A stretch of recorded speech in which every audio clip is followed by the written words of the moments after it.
alive. Turning now to severe weather aftermath recovery, just getting started in neighborhoods in Livonia and Port Huron. Chopper 7 over just some of the destruction today. Family and friends are mourning the loss of 3-year-old Cooper in Livonia tonight. The young boy died when a tree fell on his home Wednesday afternoon.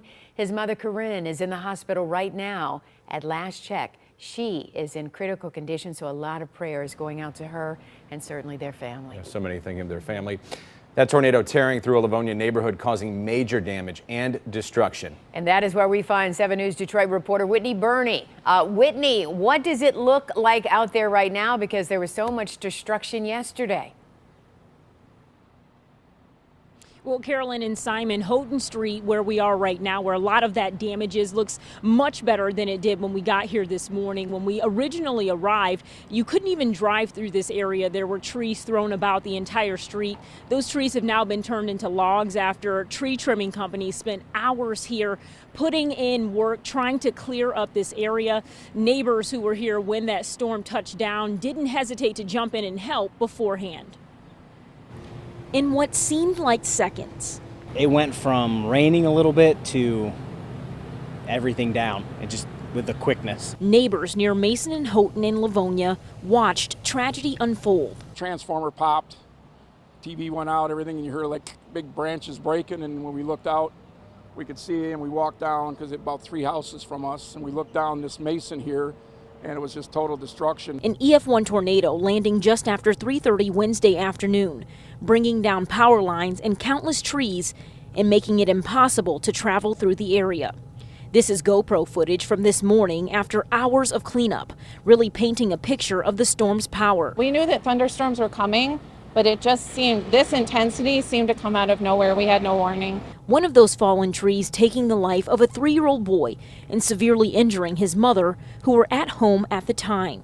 Family friends spoke with 7 News Detroit off camera today, saying the mother was scheduled for surgery. They also shared 2 GoFundMes, which have already raised nearly $200,000. That's always a tragedy because, like you say, you know, life you can't take back. Property damage you can replace.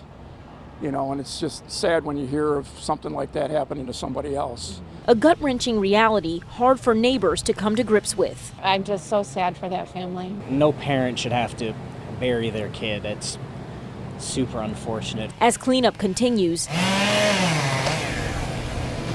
neighbors say they're doing all they can to show up for each other because it's moments like this when community matters most. Castle Gardens is a great place to live, and we knew that, but seeing everybody come out yesterday to help everyone, it was just so heartwarming.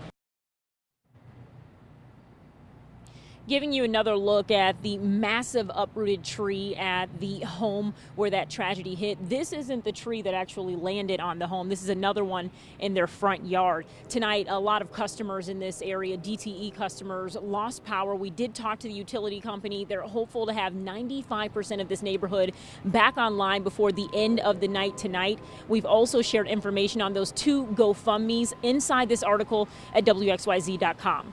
For now, live here in Livonia, Whitney Burney, 7 News Detroit. Yes. Whitney, thank you. Yeah, certainly tragedy with that family, but that community rallying around each other is certainly good to see, right? Yeah, absolutely.